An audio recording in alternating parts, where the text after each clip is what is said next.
Alam nashrah laka sadrak wa wada'na anka wizrak. Kalau kita lapang dada, ringan beban kita teh. Kenapa kadang-kadang punggung kita nih di sini tuh pundak kita rasanya kayak keras gitu kan ya. Kebanyakan pikiran. Pas kita dipijat, kenapa nih keras banget? Stres. Kenapa kok bisa stres? Dadanya sempit. Orang yang dadanya sempit, satu kesalahan orang aja udah bikin dia nyesek. Tapi kalau dadanya lapang, kesalahan-kesalahan orang itu gak bikin dia nyesek karena masih lapang. Kayak sebuah ruangan sempit, ditaruh satu barang udah sesek. Tapi kalau ruangannya luas, ditaruh banyak barang juga masih lapang, gor gitu. Naruh lemari beberapa masih lapang. Tapi kalau kamar mandi, taruh lemari satu udah gak bisa ngapa-ngapain kan ya. Jadilah syarhus sadar, berlapang dada dengan kesalahan orang lain kepada kita. Sehingga kita gak gampang nyesek, kita gak gampang stres, kita gak gampang nyimpen, gak gampang sakit punggung kita. Kayak gitu Allah bilang, alam nasyrah laka sadrak. Kalau udah lapang dada, wa wada'na anka wizrak, kami turunkan beban-beban kamu. Alladzi anqadha dhahrak, yang memberatkan punggungmu. Caranya gimana? Fa inna ma'al usri yusra. Inna ma'al usri yusra, fa idza faraghta fansab, wa ila rabbika farghab. Itu kan ajaran supaya syarhus sadar. Pasti ada kebaikan di sini, pasti ada kebaikan di sini. Minta aja sama Allah, minta tolong kepada Allah, maafkanlah dia. Supaya kita enggak angqadallah, enggak memberatkan punggung, enggak jadi berat sendiri gitu. Jadi stres sendiri, jadi kayak terbeban sendiri. Ini kalau orang kepada kita, kayak misalnya cara lapang dada itu kayak husnuzon salah satu yang paling penting. Oh, pasti bukan saya maksudnya. Kadang-kadang kan kita suka baper sendiri ya. Ada yang ngomong apa chat di grup, kita ngerasa kayak di spam gitu. Wah, ini gua banget nih yang diomongin. Padahal enggak. Bukankah kita sering dengerin khutbah atau ceramah seseorang ustadz itu, kayak ustadz itu kenal kita banget? Kok ustadz itu jadi tahu masalah saya sih? Enggak, dia enggak tahu masalah kita. Allah yang menuntun lisannya karena pengen menasihati kita lewat dia. Tapi dia enggak tahu, jadi jangan kegeeran, jangan baper sendiri. Wah, ustaz ini pasti ngomongin saya nih. Enggak, ustaznya juga enggak tahu masalah kita. Karena ada beberapa kasus yang saya pernah kayak gitu, saya lagi ngomongin apa, terus tiba-tiba ada jemaah yang kayak tersinggung. Wah, ustaz ngomongin saya nih di depan umum. Siapa juga orang saya enggak kenal orangnya. Kenapa kok persis? Saya juga sering kayak gitu kan, udah 2 tahun ini kan saya gak khutbah Jumat nih. Kenapa gak khutbah Jumat? Salah satu alasannya saya pengen Jumat itu privasi waktu buat anak laki-laki saya. Karena dia sekarang udah 3 tahun, saya kasih jatah pokoknya Jumatan harus di Cihanjuang bareng Yahya. Karena saya pengen dampingin dia ke masjid hari Jumat. Alasan kedua, ada penyakit ustadz yang dulu pernah saya alamin. Apa penyakit ustadz? Keseringan ngomongin menasihati orang, jarang dinasihati. Nah, saya pengen Jumat itu waktu saya mendengar nasihat buat diri saya sendiri. Awal-awal itu benar kerasa. Pas pertama dengar khutbah orang, apaan sih ini kayak gini ngomongnya? Ada tuh, ego-ego ustadz kayak gitu tuh muncul tuh. Itu kan yang lagi diobatin tuh. Wah, enggak gini, saya tahu dalilnya lebih dari ini mulai. Muncul gitu-gitu tuh. Awal-awal kayak gitu, tapi astagfirullahaladzim, sombong banget sih gue. Udah, terus kalau ada yang ngomongnya kadang-kadang kayak nggak mungkin belum terbiasa ngomong depan umum, agak-agak nervous mungkin atau agak-agak kaku gitu. Muncul rasa sombong, tapi lama-lama di recovery, diperbaiki apa? Kalau saya menghargai dia walaupun nggak bagus, nanti orang akan menghargai saya ketika saya nggak bagus performnya. Jadi pas saya duduk gitu, dia ngomongnya kayak ngebosenin banget, boring banget tuh ceramahnya, tapi saya tetap gitu. Padahal boring banget ceramahnya, tapi saya kayak menghargai. Apa yang saya maksud di situ? Saya pengen juga orang kayak gitu ke saya kalau saya ceramah. Mungkin teman-teman ada yang kayak gitu sekarang. Apaan sih Ustaz, tapi masih aja gini. Padahal boring banget ceramahnya. Kenapa? Mungkin karena saya juga menghargai ceramah orang yang mungkin belum terlalu terbiasa ceramah. Ini yang saya pelajari ketika nggak khutbah lagi. Ditambah lagi sering banget saya kayak ngerasa si khotib ini kayak ngerti banget apa yang saya sedang alamin. Kayak lagi baper sama teman, lagi baper sama istri, langsung ceramahnya tentang suami kepada istri. Loh, kok tahu banget sih masalah saya? Kan sering kayak gitu kan? Itu bukan karena dia tahu loh. Allah yang maha tahu. Allah lagi menuntun kaki kita melangkah ke masjid yang khutbahnya tema itu. Dan Allah menuntun lisan ustadz untuk ceramah pas waktu kita datang tentang tema itu. Allah yang lagi nasihatin kita lewat lisan seorang ustadz. Jadi jangan baper. Gitu juga ke temen. Bukan dia tahu masalah kita, pengen nyindir kita, pengen nyepet kita. Enggak sama sekali. Jadi legowo. Syarhus sadar. Salah satu caranya husnuzon. Ini bukan yang cewek-cewek juga. Kalau lagi ngobrol sama teman-temannya, tiba-tiba ada yang kecelutukan ngomong apa. Jangan langsung diem. Wah, ngomongin saya nih. Pasti saya maksudnya. Belum tentu. Husnuzon aja. Mungkin dia emang gak tahu masalah kita. Teman-teman yang lain tahu kecuali dia yang ngomong nih. Berarti jangan-jangan kita udah baper habis-habisan. Udah habis air mata kita nangis sepanjang malam. Ternyata gak ada masalah. Kan konyol banget kan ya. Kita udah curhat kemana-mana, udah marah ke siapa-siapa, terus udah nangis sepanjang malam, udah bengkak matanya. Besok pas tabayun, maaf ya saya nggak tahu kalau ada masalah itu. Oh jadi kamu nggak tahu, rugi dong air mata saya udah 1 ember. Ini sering terjadi. Kenapa? Karena kita nggak syarhus sadar, nggak husnuzon dulu sama orang lain. Kalau misalnya menurut kita dia tahu banget masalah saya masih diomongin, oh mungkin dia silap, mungkin dia lupa, mungkin dia terlanjur ucap. Atau enggak dia pasti ngonsep tuh soalnya captionnya tuh panjang banget pasti dia nulis. Kalau gitu mudah-mudahan dia udah sadar sekarang. Belum sempat aja minta maaf ke kita, yang jelas dia udah sadar, udah minta ampun ke Allah. Husnuzon. Bukankah Allah mengatakan ijtanibu katsiran minaz-zon? Satu-satunya yang layak kita suuzonin itu cuma setan. Bukan orang. Minimal kita bilang bukan dia gak maksud kayak gitu. Setan yang nuntun lisan dia. Setan yang bikin dia mengatakan itu. Dan dia udah sadar sekarang. Setan aja yang disalah-salahin, gak apa-apa. Apa salah saya kata setan? Ya emang salah. Apa salah saya? Ya kamu jadi setan gitu. Kan suuzon yang diperbolehkan buat setan doang kan. Kayak Nabi Yusha ketika lupa masalah ikan dengan Nabi Musa pas nyari Khidir. Apa kata Nabi Yusha? Wa ma ansanihu illa syaitanu an adzkurah. Maaf ya Nabi Musa, tidak ada yang buat saya lupa kecuali syaitan. Jadi yang dikambing hitamkan oleh Nabi Yusha adalah setan. Lagian kalau kita ada masalah pasti kita ngomongnya apa? Auzubillahi minasyaitonirrajim. Setan bilang, enggak, saya enggak godain kamu aja sendiri kegeeran. Kan bisa aja gitu kan ya. Tapi tetap itu udah fitrah. Nah, dia setan. Tapi kalau jin enggak. Kita nggak boleh suuzon sama jin. Ada penampakan apa, nih kayaknya mau ganggu saya sholat tahajud nih. Enggak, dia cuma lewat doang gitu. Tapi kalau setan benar, nggak khusyuk, pasti setan. Nggak bisa move on, pasti setan. Wujudnya manusia.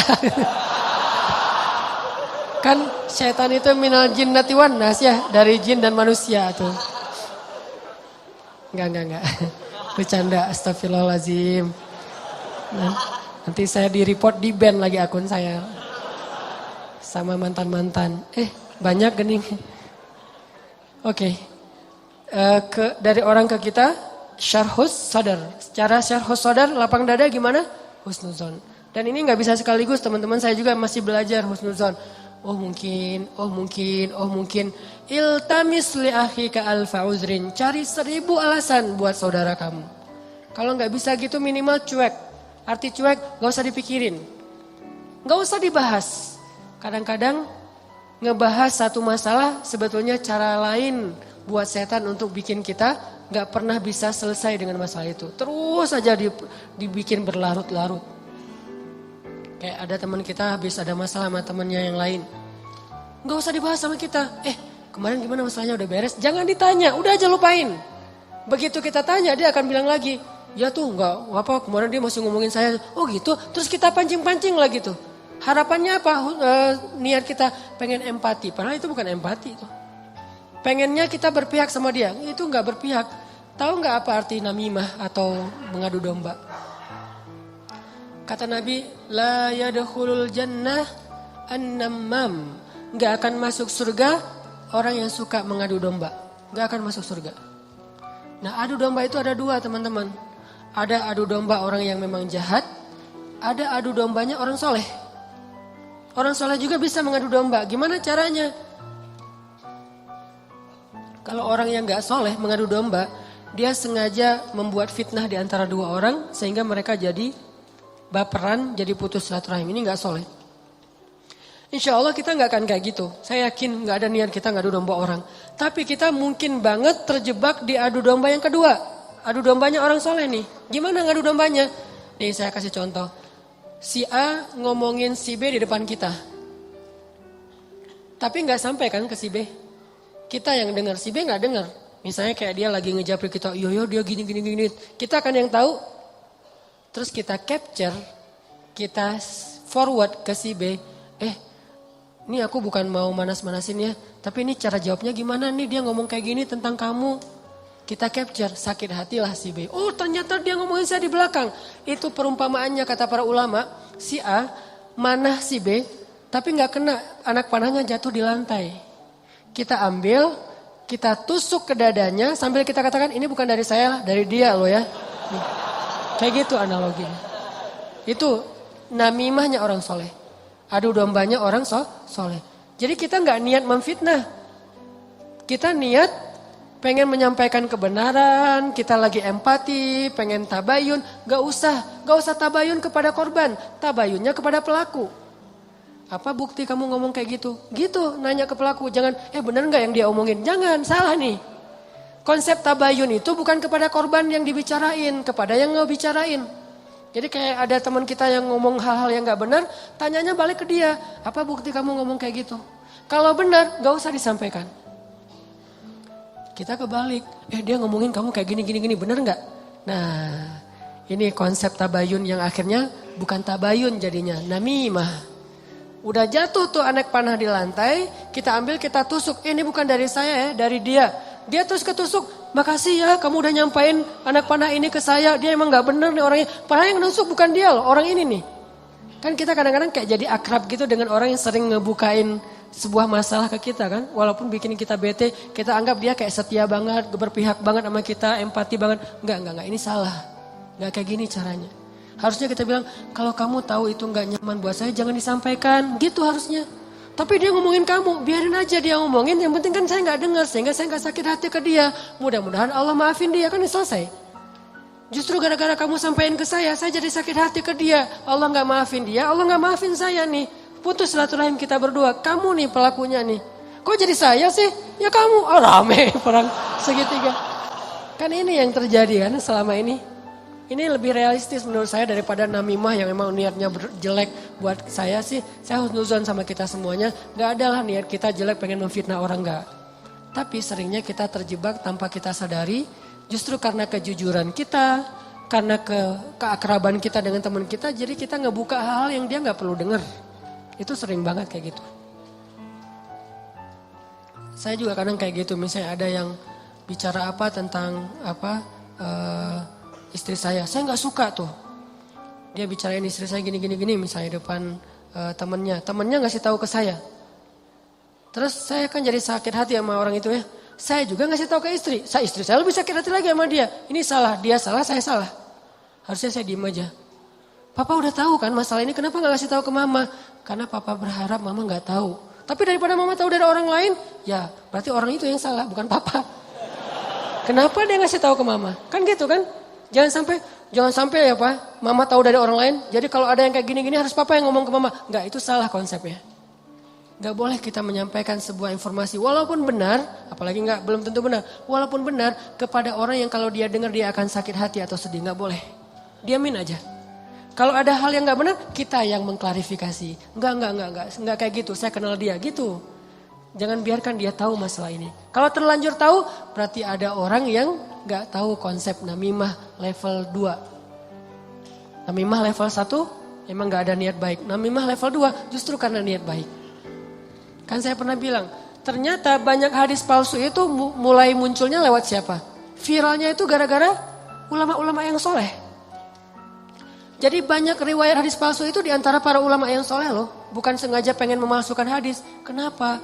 Karena ulama soleh ini terlalu husnuzon. Misalnya nih, ada yang datang ngomong ke saya, Ustadz, saya pernah mendengar hadis gini. Saya sebagai Ustadz, oh gitu? Ya, saya nggak pernah curiga kalau dia itu nggak jujur. Atau kalau dia itu dengarnya nggak utuh. Sehingga saya meriwayatkan lagi. Orang dengarnya dari saya juga nggak curiga kalau saya akan main-main dengan hadis kan. Sehingga tersebarlah hadis palsu. Bukan karena ada orang yang jahat. Ada memang sebagian hadis palsu gara-gara penjual pedagang. Biasanya hadis palsu itu pedagang, penguasa dan ulama. Ini 3 penyebab hadis palsu. Pedagang pengen ngelarisin barang dagangan. Siapa yang memakai jubah atau sorban 7 meter di hari Jumat, maka dia akan mendapatkan dijauhkan dari api neraka 7 kali langit dan bumi. Untuk jualan sorban 7 meter. Siapa yang makan buah ini maka dibebaskan dari sihir. Dia jualan buah itu. Ini bisa muncul hadis palsu dari penguasa. Siapa yang mengangkat seorang penguasa yang kayak gini maka Allah melaknat dia. Gara-gara apa? Saingan politik. Ulama menyebarkan hadis palsu kenapa? Karena nggak pernah berpikir orang akan bermain-main dengan hadis Nabi. Sehingga dia percaya aja kepada orang itu. Baru nanti di masa berikutnya ulama ketika ngelihat banyak banget hadis palsu mereka perbaiki. Ini riwayatnya dari siapa, ini dari siapa. Bisa jadi periwayat hadis palsu itu adalah orang soleh, ulama besar. Kenapa bisa ngeriwayatin? Husnuzon. Gak mungkinlah dia bohong atas nama Nabi. Langsung diriwayatkan balik kepada orang lain. Orang yang mendengar gak mungkinlah ustadz bohong atas nama Nabi. Terus saja hadis palsunya nyebar. Itu teman-teman. Jadi namimah mengadu domba juga bisa kayak gitu. Gara-gara kita terlalu akrab dengan teman kita. Kemarin ada yang ngomongin kayak gini, benar nggak? Siapa? Si Fulan. Tapi ini aku karena ke kamu dekat ya teman, jadi aku sampaikan nih. Terus yang teman yang dengarnya, makasih ya udah disampaikan. Kenapa makasih? Harusnya kita bilang, lain kali jangan disampaikan ya yang kayak gitu-gitu ke saya. Harusnya kayak gitu. Kenapa kita malah makasih? Makasih ya udah nyakitin hati saya kan gitu kan ya bahasa lainnya mah ya. Makasih ya udah bikin malam saya nggak tenang. Makasih ya udah bikin saya bete. Buat apa? Jangan disampaikan. Makanya ketika Nabi mau ketemu seorang sahabat mencegat di tengah jalan. Ya Rasulullah, Rasul udah kenal dengan orang itu? Belum. Orang itu ya Rasul, stop kata Nabi. Kamu ingin menyebutkan aib-aib dia tentang saya? Ya Rasul, biar Rasulullah tahu siapa orangnya. Jangan, saya nggak mau ketemu seseorang yang membuat saya bete duluan tentang dia. Biar saya ketemu dengan dia dan saya nggak tahu apa-apa tentang dia. Jadi Nabi bisa nyaman. Ini cara Nabi menghargai orang lain. Jadi teman-teman, kalau kita ke orang jaga perasaannya, kalau orang ke kita berlapang dada. Husnuzon, maafin, lupain, gak usah dibahas, gak usah diperpanjang. Apalagi kita kayak ada kasus misalnya, ada 2 orang yang lagi punya masalah rumah tangga. Kita kayak sebagai temennya atau fansnya atau followersnya, kita kayak pengen nunjukin sikap membela gitu. Salah satunya kita bela, akhirnya kita bikin akun khusus untuk pembela si A. Yang B juga pembela si B. Akhirnya kita rame gitu. Sebetulnya kita lagi mengadu domba 2 orang suami istri ini loh. Harusnya kita kalau nggak bisa mendamaikan, diam. Biar mereka menyelesaikan masalah mereka atau selesai dengan sendirinya karena tidak ada yang respon. Makin direspon makin rame nih. Itu kan terjadi. Jangan-jangan nauzubillah nih teman-teman. Ada peran kita di dalam perceraian 2 orang yang mungkin terjadi. Atau 3 orang atau 4 orang atau sekian banyak orang. Cerai gara-gara kita nih. Kenapa gara-gara saya Ustadz? Gara-gara kita ngebelain dia. Makin dia mantap untuk menceraikan pasangannya. Benar juga ya kata kamu. Berarti saya harus menceraikan istri saya. Enggak, saya enggak nyuruh cerai ya. Tapi dia emang kayak gitu orangnya. Dan ini sering kayak gitu. Ke teman kita juga kayak gitu. Ke kantor, di kuliah, di persahabatan. Ini namimah teman-teman. La yadkhulul jannah an-namam. Gak masuk surga orang yang menyebarkan permusuhan atau mengadu domba. Terakhir, mudah-mudahan kita benar-benar bisa menjalankan 2 konsep ini. Satu surat At-Taubah, Ra'fah. Satu lagi surat Al-Insyirah, Syarhus Sadar dalam bergaul kita. Sehingga insya Allah kita gak punya banyak masalah di antara teman-teman kita. Udahlah, jangan sampai kita larut terus membahas masalah pribadi. Ada banyak masalah umat yang harus kita bahas. Kalau kita benar-benar seorang muslim yang empati kepada umat, mending kita habisin energi kita buat ngomongin Dayakolot, ngomongin banjir di Bandung Selatan, ngomongin orang-orang yang pengangguran, ngomongin teman-teman kita yang kena narkoba di luar negeri, ngomongin Rohingya, Suriah, Palestina, apa yang bisa kita bantu buat mereka. Mending energinya dipakai buat itu daripada habis terus energi untuk masalah kita pribadi. Kayaknya egois banget sih. Di sana banyak yang butuh pertolongan kita malah sibuk dengan urusan pribadi. Itu buat saya itu nggak keren. Kita terlalu egois membahas masalah pribadi. Boleh, tapi porsinya jangan kegedean. 30% aja, 70%-nya untuk umat. Saya juga punya masalah keluarga. Semua orang punya masalah keluarga, tapi saya nggak mau berlarut-larut. 30% aja. Sisanya kalau saya ketemu sama teman, pasti yang dibahas masalah kemaslahatan umat. Mudah-mudahan ini bermanfaat. Mohon maaf kalau ada salah kata. Dan semoga Allah memberi ilham dan taufik dalam hati kita untuk menjalankan apa yang sudah kita dengar. Bukan hanya jadi wawasan, bukan hanya jadi teori. Bukan hanya jadi sekedar wacana, tapi memperbaiki perilaku dan